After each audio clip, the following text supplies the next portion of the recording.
Naadiga kubadda cagta ee Arsenal ayaa si degdeg ah u dooneysa inay suuqa xagaaga sameyso saxiixyo muhiim ah, waxayna bartilmaameed ka dhiganaysaa qaar ka mid ah xidigaha ugu wanaagsan ee ka ciyaara horyaalka Premier League.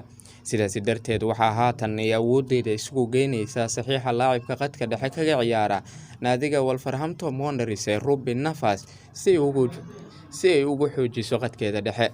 Martin Odegaard iyo Denis Ceballos ayaa ku laaban doona kooxda mulkiyadooda iska leh Real Madrid maadaama ay dhameysteen heshiisyadii amaahda ahaa ay ku joogeen Arsenal. Waxaa sidoo kale la filayaa in la iibiyo xidigaha khadka dhexe ee Lucas Torreira iyo Matheus Cunha, kuwaasi oo aan ku jirin qorshaha tababare Mikel Arteta. Waxaana xusid mudan dhanka kale in xidiga Granit Xhaka aan la isku haleyn karin kadib markii uu dalbaday in laga iibiyo naadiga Roma oo dalab ka soo gudbisay.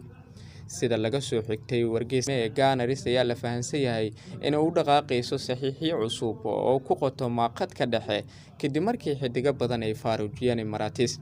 Dhanka kale, mareegtada ka soo baxday Ingiriiska ayaa sheegaysa in xidiga reer Portugal uu xidigaha kooxdiisa u sheegay ku biirista Arsenal xagaagan, taas oo rajo wacan gelinaysa kooxda kubadda cagta ee Arsenal. Si kastaba ha ahaatee, kooxda Wolves ayaa lagu soo waramayaa inay xidigan ku iibinayso qiimo dhan 34 milyan oo gini, iyadoo albaabada u furtay dalab walba oo macquul ah oo ay ku fasaxi karto xidiga reer Portugal.